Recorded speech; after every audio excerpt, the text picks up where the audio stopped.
عزتمنو مسلمانانو د تیرو دوو جمعو راسې د خوږ پیغمبر محمد رسول الله صلی الله علیه وسلم د سیرت سلسله شروع شوې ده. تیره جمعه د نبی کریم صلی الله علیه وسلم نسب او حسب د هغې تذکره شروع شوه او د پیغمبر علیه السلام د آبا او اجداد تذکره شوي وه. په خپله نبی کریم صلی الله علیه وسلم فرمایي أنا سيد ولد آدم ولا فخر وبيدي لواء الحمد ولا فخر. زه د آدم په اولاد کې سیدم، یعنی د ټولو سردار. أنا سيد ولد آدم ولا فخر وبيدي لواء الحمد ولا فخر. او زما په لاس کې به په ورځ د قیامت د الله جل جلاله د حمد جنډۍ او د دواړو خبرو سره او فرمایل ولا فخر، د تفاخر په طور باندې دا خبره نه کو، د فخر او د مباحات په شکل کې نه کو. رسول الله صلی الله علیه وسلم ته الله جل جلاله چې کوم خاندان ورکړو، کوم مشران ورکړو، داسې د بل چا نه. یو حدیث مبارک کې فرمایي چې د اسماعیل علیه السلام په اولاد کې الله جل جلاله بنو کنانه دی ته یو شرافت ورکو، او د کنانه په اولاد کې قریش ته الله جل جلاله شرافت ورکو، او په قریشو کې بنو عبد مناف او بنو هاشم ته الله پاک شرافت ورکو، او په بنو هاشم کې عبد المطلب صاحب ته الله پاک یو عزت او شرافت ورکو، او داغه په اولاد کې الله پاک ما ته عزت او شرافت را کړی.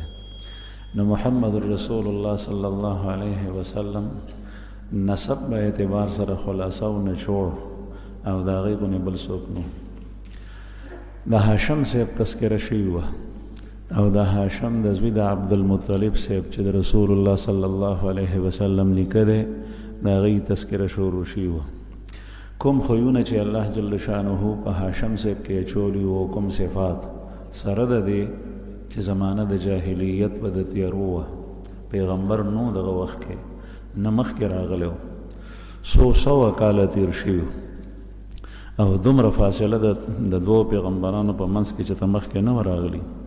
مخکې خو د بني اسرائیل انبیا به داسې مو چې په یو علاقه کې به الله جل جلاله 100 پیغمبران راواستل، یا به لږه فاصله وه، یو ښار ته به یو پیغمبر او بل ته به بل. او د حضرت عیسی علی نبینا و علیه الصلاة والسلام او د محمد رسول الله صلی الله علیه وسلم په منځ کې 570 سال 1500 کاله دا فاصله وه. نو په دې ځمکه باندې پیغمبر نو چې د هغه تعلیمات په خلکو کې موجود وي، یو تیاره وه، جهالت وه، لیکن په هغه جهالت کې کوم صفات چې د محمد رسول الله صلی الله علیه وسلم په نیکونو کې وو، دا په بل چا کې نه. بیا په عبدالمطلب صاحب کې چې د پیغمبر علیه السلام د والد صاحب پلار دی، په هغه کې الله جل جلاله بیا ډېرې خوبۍ جمع کړې وي. او وجه دا وه چې څومره د رسول الله صلی الله علیه وسلم پیدایش د وخت نږدې کېدو، نو دومره آثار ډېر څرګندېدل. نو عبدالمطلب صاحب ته مشري، تولی د خانه کعبې او د خپل قوم مشري او سرداری دا ملاو شو. عبدالمطلب صاحب د خپل پلار هاشم صاحب نه هم ذات فیاض او سخي، او د ته به لقب ورکړی و، عربو به د ته وی فیاض، او فیاض ډېر سخي ته وایي په عربۍ ژبه کې. او مطعم طیر السما، د آسمان مارغانو ته خوراک اچوونکی، د به د انسانانو نه چې سیوا شو نو بیا به مارغانو ته اچوله، په هغې به مخرول، مستقل انتظام به یې د هغې دپاره کولو. او د داسې عجیبه عجیبه څیزونه جاري کړي چې الله جل جلاله د محمد رسول الله صلی الله علیه وسلم د بعثت نه پس او د پیغمبرۍ نه پس هغه څیزونه الله پاک په اسلام کې باقي وساتل. په اسلام کې هغه زمانه کې به زناګانې کېدې، د وی چې زنا حرامه د خلکو، هغه زمانه کې به شراب نوشي کېده، او د وی چې خلکو شراب مسکي او په خپل شرابونه اجتناب کولو، شراب یې نسکل. کله چې د انسان د طبیعت صفائی کنه پاک وي، نو یو سړی کله طبعي طور سره د دین په مسالو باندې هم نه پوهېږي لیکن طبعي طور سره د قبیح سیز نه اجتناب کوي دا د انسان په فطره کې پراتی نو عبدالمطلب صاحب طبعي او فطري طور سره د ګندو سیزونو نه اجتناب کولو شراب به نسکل او خلکو ته به وایي چې زنا مه کوئ او چې غلا به وشوه نو بیا به یې د غل لاس پرې کولو نو دین اسلام کې د هر څه شته شراب حرام دي حالانکه د بعثت په وخت کې په ابتدا کې د شرابو د حرمت حکم لا نور راغلی نو خلق به مسلمانانو څکلی کېدل به او چې الله جل جلاله په پابندي ولګول نو بیا د هغې نه بس حرام شول نو د غل لاس به یې پرې کړی کېږي دا قانون جاری کړو او د غل لاس اوس هم پرې کړی کېږي قرآن کریم کې الله پاک فرمایي السارق والسارقة فاقطعوا أيديهما جزاء بما كسبا نكالا من الله السارق والسارقة غل سړی او غله ښځه فاقطعوا أيديهما دا غي لاس پرې کړي په اسلامي قانون کې چې کوم ځای مسلمانان پاتې کېږي په هغې باندې پکار دی چې حاکم او بادشاه او دین او قانون د اسلام وي زموږ په ملک مسلمانان پاتې کېږي لیکن قانون تر اوسه پورې انګریزي دی اسلامی سے باقیات پکشتا او قوانینو کې درج نو په هغې باندې عمل بهر نه کېږي حالانکه قرآن کریم کې الله جل جلاله فرمایي او دا داسې دا دین داسې دی چې په دې کې پالیسي نشته دی چې صبر وکئ په دې به رستو عمل کوو اوس به لا نه کوو دا منځ کې به محترمو زه خبرې کوم ځکه چې زما مقصد سیرت بیانول له کیسې په انداز باندې د یاد ساتئ چې کوم څیزونه په سیرت کې داسې راځي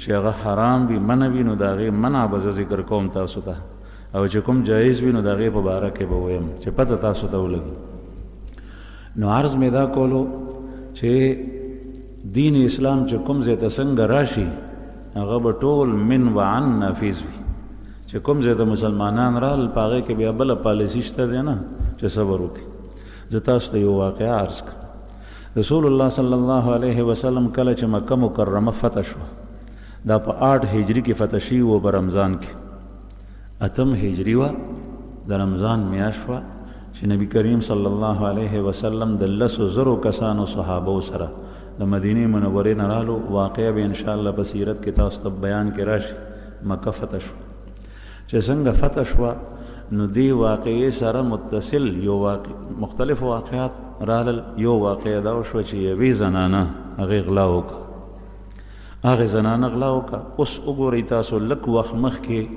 دغه ځای کې کافر او مشرکین پاتې کېدل او اوس مکه فتح شوه او پیغمبر علیه الصلاة والسلام لا مدینې ته واپس نه دی تللی مبارک او د غزوې مکې پسې متصل یو څو غزوات نور شوي غزوه حنین غزوه اوتاس غزوه الطائف حنین او تاس او طائف دا درې واړه جنگونه شوي دي پسې په دې کې غټه غزوه هغه د حنین وه د فتح مکې پسې شي حالانکه فتح مکې دوران کې جنگ نه دی شوی ډېر نو دې کې واقعه دا وشوه چې یو زنانه غلا وکړه چې څنګه غلا وکړه خلکو ته پته ولګېده چې اسلامي قانون دا دی چې د غل یا د غلې لاس به پرې کړی کېږي او هغه زنانه تعلق د خاندانی لحاظ سره هغه د اعلی خاندان سره تعلق د قریشو وه نو د هغې د علاقې مشران یو ځای شول چې اوس خدا پیغمبر علیه الصلاة والسلام ته به سړی ځي چې غلا شوي ده پته به لګي لاس به پرې کړی کېږي نو داسې به وکړو چې سفارش به نبي کریم صلی الله علیه وسلم ته یوسو نو په دې باندې سوچ کولو چې دا سفارش به وړي څوک وایي داسې کس ګورو چې هغه محمد رسول الله صلی الله علیه وسلم ته زیات محبوب وي زیات خوښي چې د هغې سفارش کې واخیسته نو دا خو مکه فتح شوي وه اوس او دې ځای کې نو مسلم مو نو یو سړی چې اسلام ته رادن نشي هغه ته پته لګي نه دومره نو داسې بعضې کسان کسې تیار کو کسې څوک تیار کو اسامه ابن زید ابن حارثه اسامه یې تیار کو دا اسامه د حضرت زید ابن حارثه رضی الله عنه زوی دی او زید ابن حارثه د رسول الله صلی الله علیه وسلم محبوب دی د ډیر زیات خوښو او د ده بچی اسامه ډیر زیات خوښ دومره خوښ دا دواړه چې پلار یې هم په نوجوانۍ کې په زلمیتوب کې به امیر د لښکر مقرر کو، د هغه په سرپرستۍ کې او د هغه د لاندې به مشران کبار صحابه واستول، هغه به مامور و دی به امیر. او اسامه ابن زید د وفات نه لږ مخکې نبی کریم صلی الله علیه وسلم لښکر روان کو، او چې احد ته ورسېدل نو هغوی ته پته ولګېده چې پیغمبر علیه الصلاة وسلام بیمار شو، سخته بیماری کې مبتلا دی. نو دا لښکر ایثار شو او رسول الله صلی الله علیه وسلم وفات شو. نو بیا نو امارت به ورته حواله کولو او وستول به امیران به جوړول. نو دا اسامه ابن زید وټاکلو چې دی به سفارش یوسي.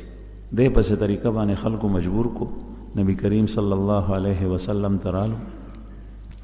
نو پیغمبر علیه الصلاة والسلام ته چې حضرت اسامه ووی، نو رسول الله صلی الله علیه وسلم رنگ مبارک وی متغیر شو، تکسر شو. بخاری شریف کې حدیث دی. او وی فرمایل چې ته د الله جل جلاله په حد کې ماته سفارش راړی.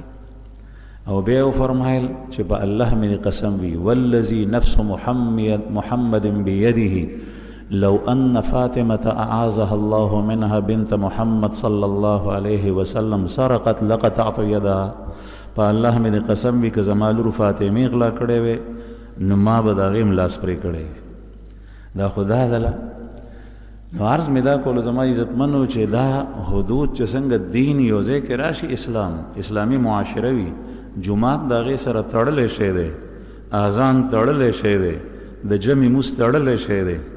ځان ته خپل کور کې څیزونه رستو برابرو، جماعت به مخکې جوړی.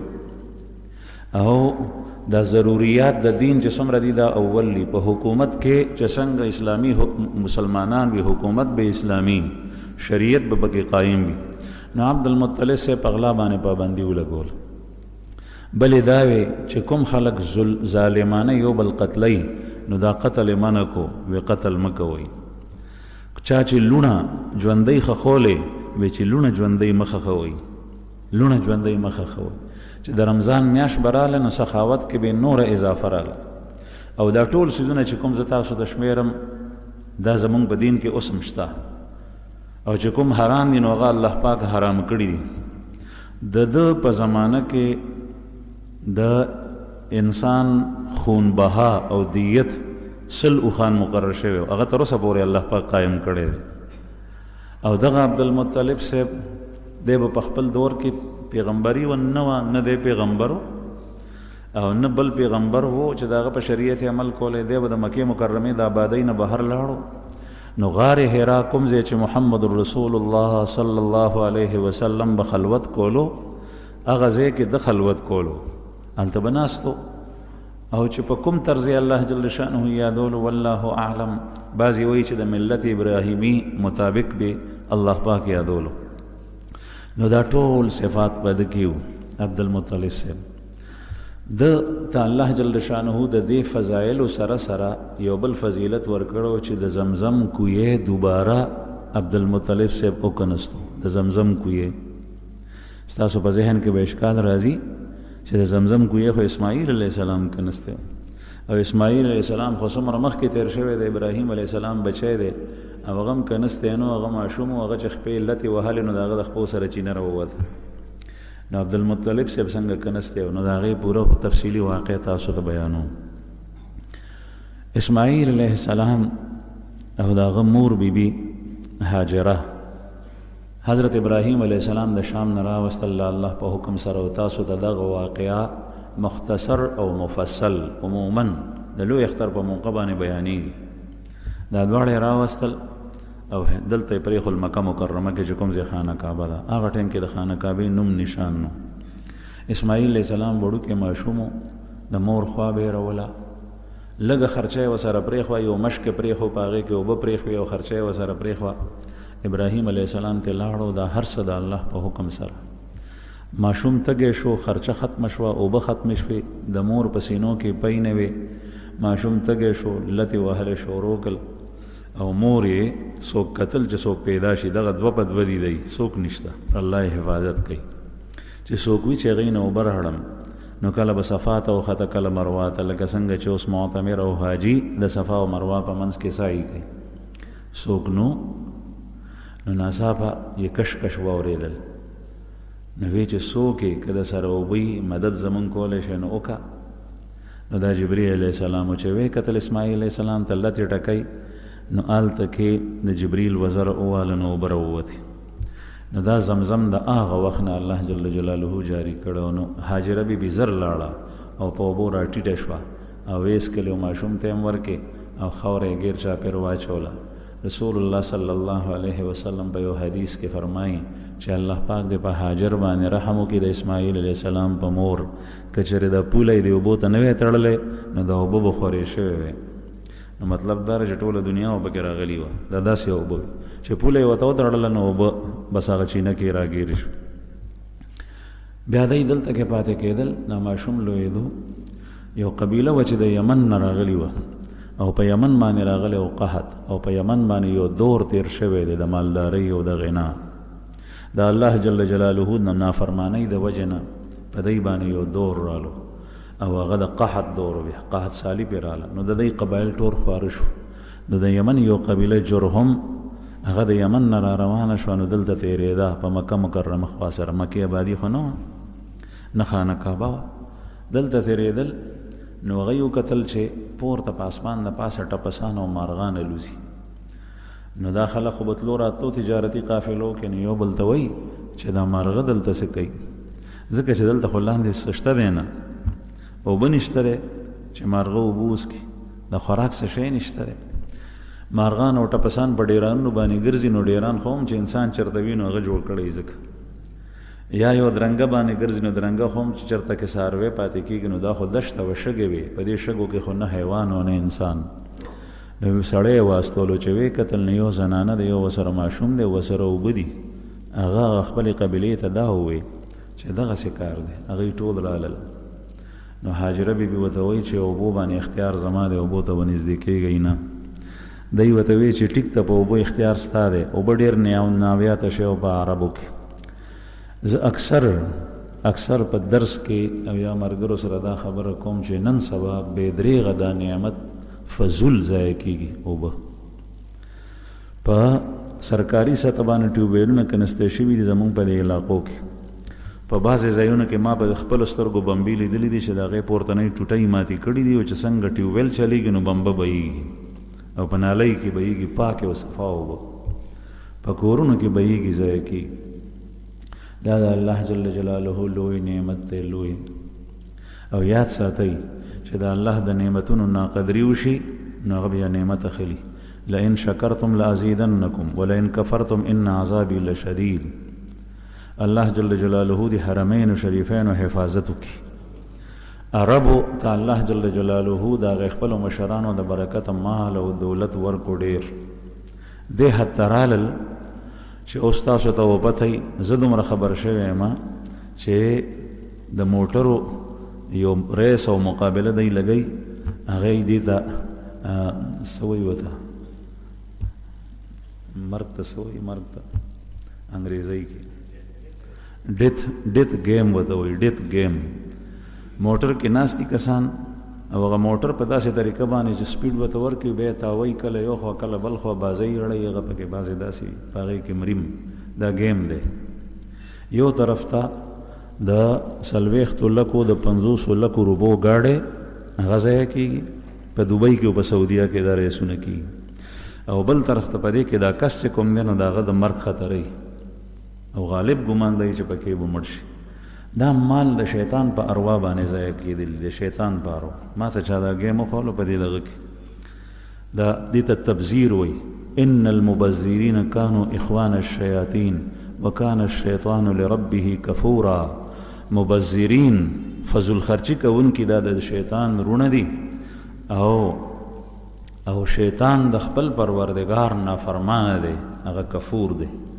او کوم ځای کې چې نافرمانی او ناشکري راله د نعمتونو نعمت غشته کېږي. نن سبا هغوی نه نصارا په مسلط دي او هغه مال ته داسې راکاږي لکه څنګه چې د انسان د بدن نه په سرنج باندې وینه راکاږي. او دې حد ته کل اوس چې مخکې ویلو چې عمرې ته څوک لاړ شي نو 60,000 روپۍ دي هغه ته نالو. اوس بیا ولګولو څه کسانو ته ویزې لګولې دي او څه تلاني لګولې بیا ولګولو چې 60,000 روپۍ به راکوي. یعنې چې کوم سړی عمرې ته ځي هیڅ به حساب هغه باندې 15,000 روپۍ دای په باندې دغه ولګولو ټیکس په ولګولو چې دا بره په څه طریقه باندې د خلکو نو اوس خلکو ته دومره محتاج شو. الله جل جلاله دې د حرمین حفاظت وکړي. دا د هر مسلمان او زمونږ مرکزی او بنیادی ځایونه دي چې الله پاک دې د دشمن د غلطو منصوبونو سوچونو نه سترګو نه دا وساتي. عرض مې دا کول زما عزتمند چې اوبه د الله پاک ډېر لوی نعمت دی. نو په عربو کې ډېر ځایونه تر اوسه پورې هغه د اوبو په نومونو باندې مشهور دي چې هلته د اوبو یا کویو یا چینه وه په هغې باندې مشهور. ذات السلاسل، یمبو وغیره وغیره دا نومونه ټول د چینو دي د کویانو دي. نو په هغې باندې ټول ښار او ټوله علاقه نوم دی. دومره قیمتي او ناویاته شی دی اوبه. نو هاجرې بي بي ورته وویل چې په اوبو به اختیار زما یي. هغې وي ټیک ده. نو جرهم هلته پاتې شول. نو هلته یې آبادې شو. نو ړومبی چې دلته آباد شوي دي جرهم قبیله آباده شو.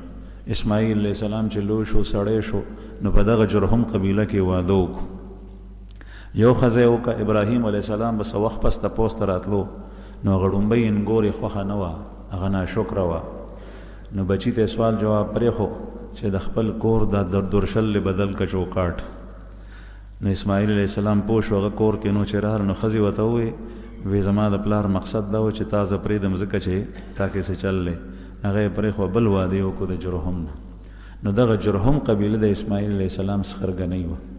دلته بیا وخت تېرېدو سره د اسماعیل علیه السلام اولاد چې شو نو محمد رسول الله صلی الله علیه وسلم په بنو اسماعیل کې دی، د اسماعیل علیه السلام په اولاد کې دی. او جرهم قبیله ځان ته وه.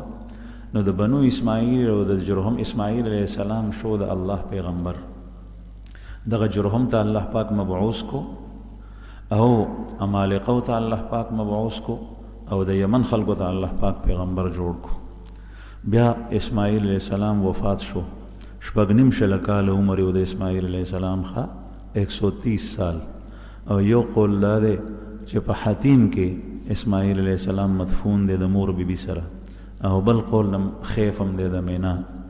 نو به هر حال اسماعیل علیه السلام چې کله وفات شو نو د خانه کعبې مشري دا بیا جوړ کړی د ابراهیم علیه السلام سره خانه کعبه. بیا د ابراهیم علیه السلام مشري د غزوی ته قیدار ته منتقل شوه. او بیا د اسماعیل علیه السلام په اولاد کې وه. نو جرهم قبیله هم ډېره شوه او بنو اسماعیل هم ډېر شول. نو دوی په خپله کې په جنګ شول، اختلافات یې راغلل. نو جرهم شکست ورکو بنو اسماعیل ته. بنو اسماعیل ته شکست ورکو، جرهم پې غالب شو. نو د خانه کعبې مشریم ته په زور واغشته او قریش د اسماعیل علیه السلام اولاد دای د مکې مکرمې نه وویستل، بهر یې کړل. نو دوی سخت تنګ شول، په دوی به ظلمونه کول. نو دوی بهر لاړل. نو دوی قریشو چېرته په غرونو کې، چېرته په دشتو کې لکه د بدوانو، او چېرته په سمسو کې رهایش اختیار کو او خانه کعبې سره دی نو. جرهم قبیله خانه کعبې سره پاتې شو، خو د هغوی ظلمونه ډېرېدل. نو ټول قبایل خوا و شا چې څوک به راتلل خانه کعبې ته نو هغوی ورته غوسه و په قهر. هغوی دی ته وایي چې دا تاسو څه کوئ؟ نو ټول خلک هغوی ورسره دښمني شروع. نو د جرهم سره بیا جنګ وشو. نو جرهم قبیلې دې وارې شکست وخوړو او هغوی ته چې شکست ورکړو نو بیا دا ټول قبایل جمع شول. جرهم ته یې وایي چې دلته نه وځئ، تاسو د یمن نه راغلي وئ او تاسو زیاتې کوئ، ظالمان یې. نو دلته نه یې وویستل. نو چې څنګه دی وتل نو زمزم کویې چې کوم و د اسماعیل علیه السلام په وجه چې الله پاک دا اوبه رایستې وې، دې جرهم قبیلې هغه کویې بند کو. او په هغې کې د خانه کعبې ته چې کوم چا هدایه او تحایف راوړي نو هغه یې هم پکې بند کړل، او څه تورې هم پکې بندې کړي او زغرې هم پکې بندې کړي. او یو دوه د سرو زرو اوسۍ چا جوړې کړې وې خانه کعبې ته. خو جاهلیت زمانه وه، بت پرستی خو اوس دا شرک دی. او بیا تصویران جوړول دا حرام دي، ناجایز دي.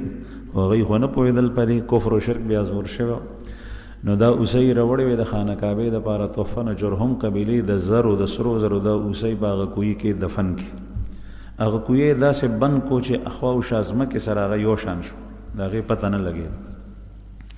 نو چې کله دا جرهم لاړل نو بیا د پیغمبر علیه السلام د نیکونو تذکره تاسو ته شوې وه. په هغې کې قصی د پیغمبر علیه السلام یو نیکه هغه بیا هغه ډیر کارونه کړي او ډیر الله جل جلاله په دې امور باندې سیاست وته ورکړو. نو دغه قریش د خواو شاسمسونه غارونو نه د غرونو نه د میرونو راوستل وی چې راځي او کورونو ته وته ځای ورکو وی دغه ځای کې د خانه کعبه نه غیر شاپیر آباد شي. دلته آباد کړ چې دلته آباد کړ نو هغه کوی بندو هغه پتن لګی چې زمزم کوی چرته او دی خلکو توجه دومره ورنکه قریش او توجه ولی ورنکه تاسو وایي چې بیا و بچرته وي. نو دغه وخت کې نور کویان جوړ شي لکه د پیغمبر علیه الصلاۃ والسلام په خاندان کې په قریشو کې ډیر مخ کې یو درې کویانو او هغه کویان په هغه زمانه کې بیا رستو د نبی کریم صلی الله علیه وسلم نیکونو زمانه کې بیا تقریبا او اته کویان په مکه مکرمه کې جوړ شیو. د بنو عبد الشمس بیل کویو، د بنو عبد مناف بیل کویو، د شعب ابي طالب چې د جبل خندمه د جبل ابو قبیس او د جبل خندمه ترمنځ د زیدا د بنو هاشم او دلته کې بنو هاشم د شعب ابي طالب په خله کې کوی کنسته دا نه دی کویو او د عبد الشمس قبیله چې د دې تربورانو د غي قوله په معلات کې چې کوم زینن سبا جنت المعلا ده. نو دی کویانو نه بخلکو بوړې نو د زمزم کوی ته چاپام نه کولو او دا هډېر متبرک او بوي. نو چې کله عبد المطلب صاحب ته الله جل جلاله مشری د خانه کعبه حواله ک اوس خبرې ترالم. نو عبد المطلب صاحب یو ځل خوب لیدو په حتیم کې اوده خانه کعبه سره، حتیم کې اوده خانه کعبه سره په خوا کې. نو په خوب کې وته یو سړی رالو نو هغه کس وته وی چې احفر بره اوکنه. نو عبد المطلب صاحب وته په خوب کې د تاسو کوي وما بره څه شه ده. نو هغه سړی لاړو جواب ورنکو. چې سحر شو پاسې دو نو قریش راون کلغی ته وی چې ما خو بیګه خوب لیدل لري چې احفر بره. نو هغه وته وی چې دې سړی نه بری دا تاسو هم کړو چې کوم ځای کې دی هغه. نو عبد المطلب سے بیا ود شو بلشپا حتیم کې بیا چې ود شو نو بیا خوب ویني په خوب کې وته او سړی رالو ما غ سړی هغه وته احفر المضنونه او کنا. نو عبد المطلب صاحب ته بیا تاسو کوي مل مضنونه دا مضنونه څه شی ده. هغه بیا جواب ورنکو چې سحر شو قوم ته بیا وی چې ما خو بیګا بیا داسې خوب لیدو. هغه وته وی چې زه تاسو به دې کړو چې کوم ځای کې دی به هغه خو ما ته جواب را نکو. دریم شپه شوه بیا عبد المطلب صاحب خوب ویني په خوب کې وته او احفر طیبه او کنه او دا بره مضنونه طیبه دا ټول د زمزم نمونه وته یادول. بره ویل کېږي هغه سیسته چې پاغه کې وسعت وی فراخه شي او د زمزم خو فراخه چینه ده. او مضنونه هغه ته وی چې هغه باندې قابل بخل وی یعنی چې کوم شی انتهایی نفیس او قیمتي او اعلی وی نو پاغه د سړی زړه نه کیږي. نو مضنونه هغه سیسته وی چې ستا په زړه نه کیږي. نو دینه مراد زمزمو په درې مش په بیا ویني چې احفر طیبه وکنه. طیبه معنی پاک او صاف. نو د زمزم د اوبو په شان پاک او صفا اوبو په دنیا کې نشته. ما ته په حرم شریف کې چا خبره کوله چې په جاپان کې یو لیبارټری ته د اوبه چا وړي هغه ته وی چې دا اوبه ټیسټ کوي دا څنګه دي. نو هغه ټیسټ کوي وته وی چې دنیا کې دا څه اوبه مونږ نه دي لیدلي دا وته نو ویل چې دا زمزم دي. به وته وی چې دا څه اوبه د عام اوبو نه تاسو جوړوي نو څومره خرچه پې راځي په یو لیټر به $3000 خرچه راځي چې دا څه اوبه جوړي ځکه چې د انسان د پاره چې څومره مفید اشیاء دي او دا مې بیا یو رساله کې مکتلی دا خبره چې د انسان د پاره څومره مفید او بهترین اشیاء دي هغه ټول په دې اوبو کې شته او مضر پکې یو شی نشته. او دا عجیبه ده ما سره بوتل په کور کې پروتي یو بوتل ټول کال پروتي هغه زمزم او به خرابېږي نه. دا بل شی دی چې ته د پیپسي او د کوکا کولا په بوتل کې واچي چې هغې ناسم سوړ بویځي وږمځي نو هغه خو خراب شی دی هغې د وجه نه. صفا بوتل کې ته واچو چې استعمال شوی نی ګیلن کې واچو کال 2 کاله 3 کاله 15 کاله دی پروتي هغه به نه خرابي.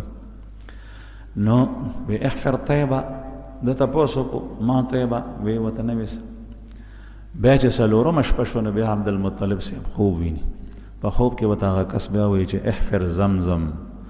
نو عبد المطلب صاحب وته وی چې ما زمزم کوم ځای کې دي کوی کوم ځای کې دي.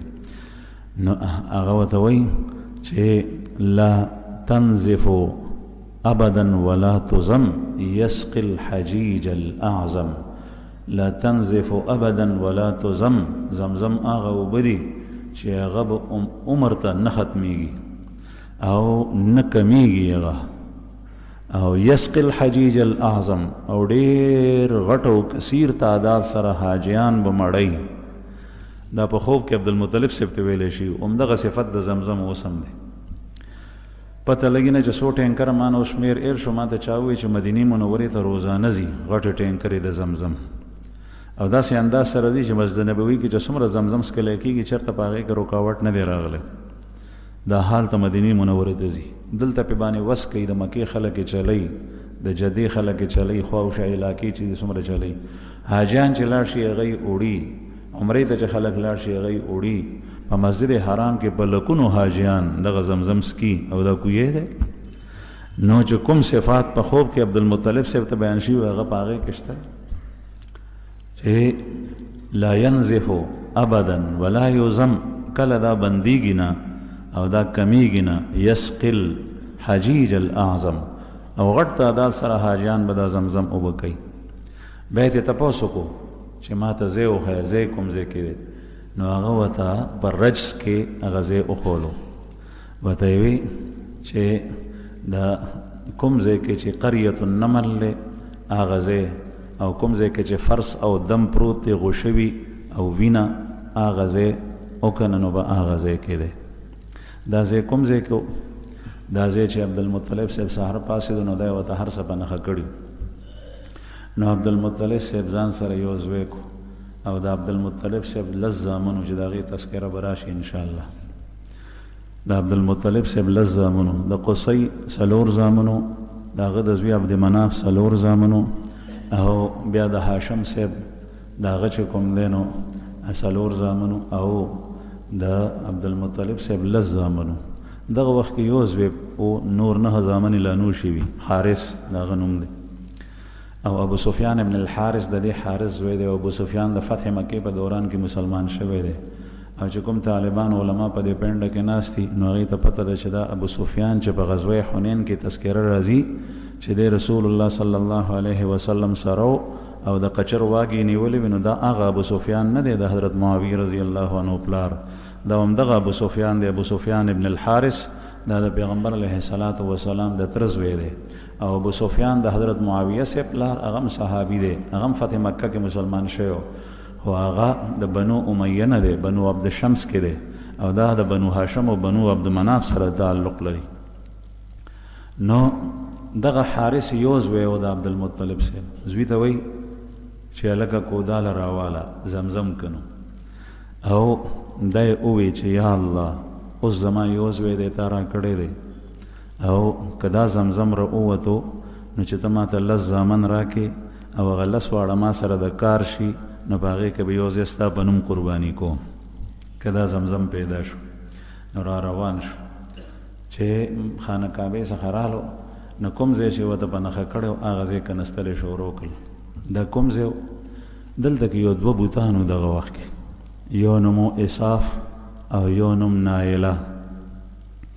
او دا یاد ساتئ چې بت پرستی د شرک دی، کفر دی. مخکې په بنو اسماعیل کې بت پرستی نه وه، بیا وروسته شروع شو.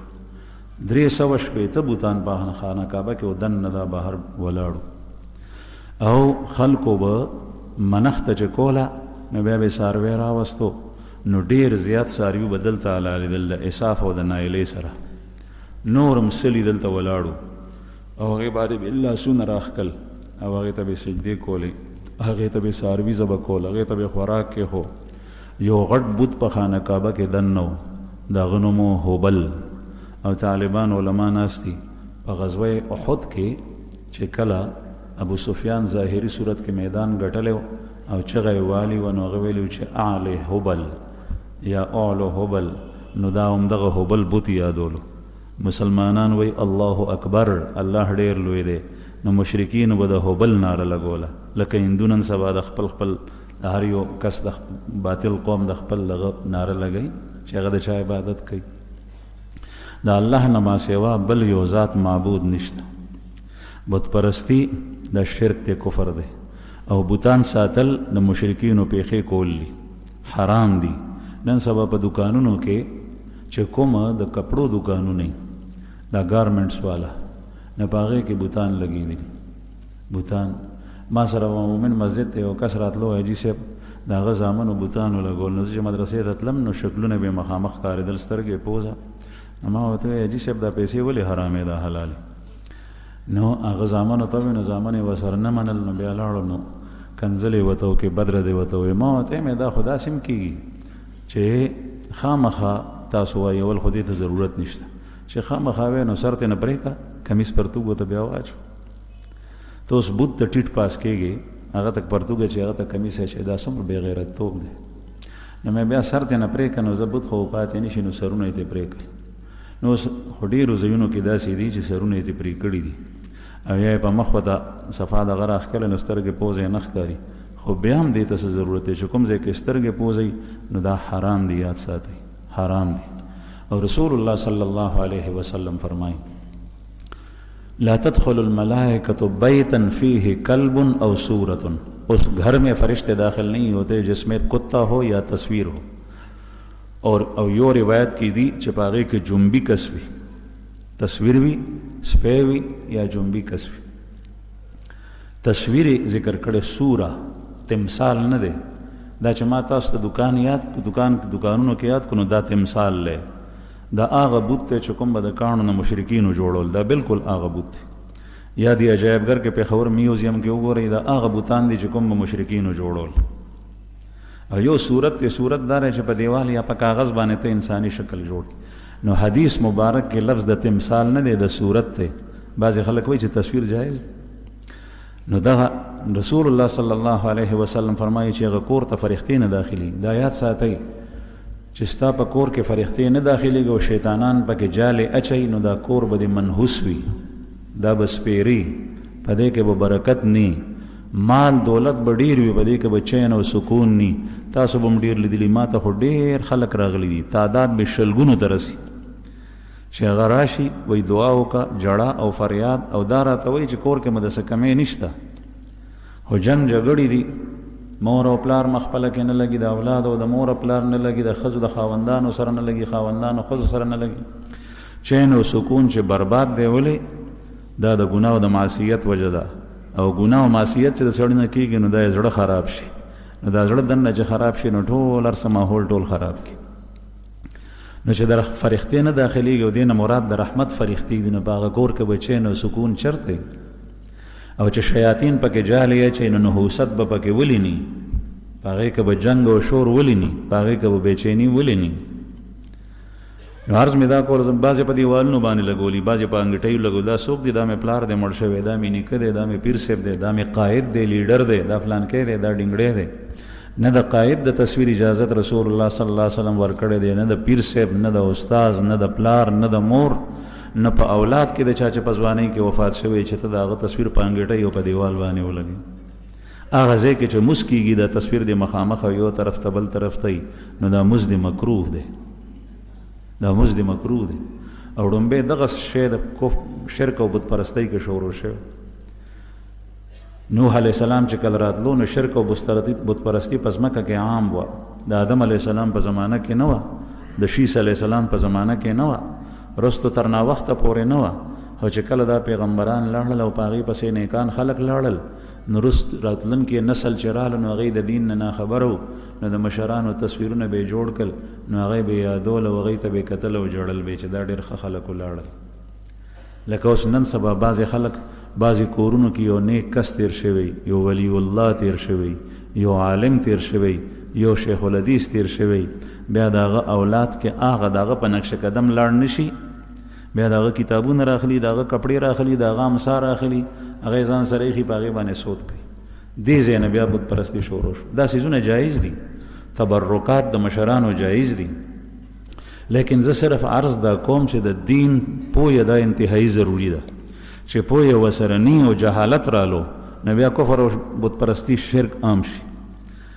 نو ړومبی کس نبی کریم صلی الله علیه وسلم فرمایي، یو ځل صحابه ته وی چې ما وکتل په جهنم کې الله جل جلاله په ژوند باندې زمونږ خوږ پیغمبر صلی الله علیه وسلم ته جنت او جهنم خولی وی ما په ژوند باندې وکتل امر ابن لوحی یا امر ابن لوحا دا یو مشرک کافر تیر شوی په مکه کې وی هغه ما ولیدو چې په جهنم کې روان او ګرځېدو او دا کلمې او لرې ترې نه راوتي وو دا بهر پراتو کلمې او لرې ترې نه راوتي وو ځکه چې مشرک به جهنم کې ډېر غټ شي الله مې دې وساتي نو وی دا لرې کلمې په منځ کې پراته وو لکه ډېرې چې وي او د سره یې کنکشن و د ده د خېټې نه بهر پراته وو دی د هغې نه داسې تاوېدو لکه په ګاڼۍ باندې چې خر ګرځي د تیلي په ګاڼۍ یا نن سبا د ګڼو په ګاڼۍ باندې کولبه ګرځي داسې ترې تاوېدو او وی دا هغه سړی و چې وړومبی بت پرستي مکې ته او حجاز ته ده راوړې وه او دا یې د چرته نه راوړې وه دا یې د عراق نه راوړې وه او عراق کې د کوم ځای وه دا د نوح علیه السلام نه رستو بیا خلکو شروع کړي وه د هغه د زمانې نه مخکې وه نو عرض مې دا کولو چې دغه وخت کې د جاهلیت په زمانه کې پیغمبر وونه د بت پرستۍ چا نه وي بیا دا شی عام شو نو خانه کعبه کې بت خانه کعبه کې دننه یو کوی و په هغې کوی کې به یې د خانه کعبې هدایا غورځول چا به سره زر راړل چا به سپین زر راړل چا به یو شی راړو چا به بل شی راړو خانه کعبې ته مې راوړی دی نو دا به یې په هغه کوی کې غورځول او هغې کوی د پاسه یې د هغې په غاړه باندې دا بت ودرولی او هوبل دا د قریشو غټ بت او په ده به نور کارونه هم کول ده سره یې خوا کې چې کوم دی نو یو سړی کېنولی او منجور او هغه ته یې غشي ورکړي او پالونه به یې میستل او وغشي و د هغه په لاس کې او دې هوبل سره به ولاړو غشي به ایست دا بهر چې ما یاد کړ نو 360 بوتانو ډول په خانه کعبه کې دننه او بهر نبی کریم صلی الله علیه وسلم چې مکه فتح کا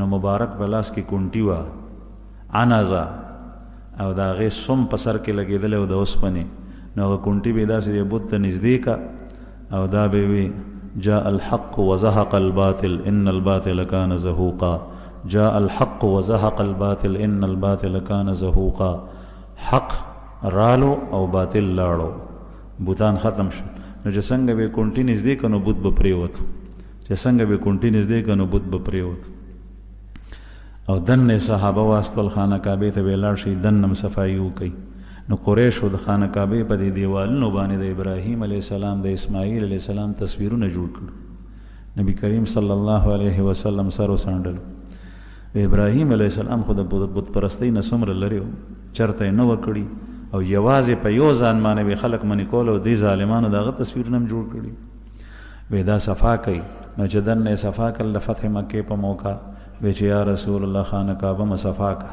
نو بیا نبی کریم صلی الله علیه وسلم دننه ننوتو او چې ننوتو نو ننوتو سره ړومبی عمل پیغمبر علیه السلام څه کړی تاسو ته پته شته الله اکبر الله اکبر الله اکبر تکبیرات ویلی دي دې نه معلومیږي چې پاکي او صفایي په دوه قسمه ده یو صفایي هغه ده چې هغه ظاهري ده کپړه پاکه نو د هغې پاکي دا ده چې په اوبو یې پاکه کړي دیوال نه تصویر او بت ورانې نو په باندې به لاس راکاږي او پسې شی راکاږي اوس د هغې چې کوم اثرات دي د هغې هغه نحوست او د هغې هغه ګن چې په دې ماحول کې په دې هوا کې او فضا کې دی دا به په څه پاکې دا به د الله په یاد سره پاکې د الله ذکر سره ځکه چې دې سره شیطانان تختی دا په جمعه کې اذان وشي سحر اذان کېږي د ماسپښین اذان کېږي د مازدیګر اذان کېږي چې کومه پورې حدیث مبارک کې راځي د الله دا نوم شیطان اوري نو دې تختی حدیث مبارک کې دام راځي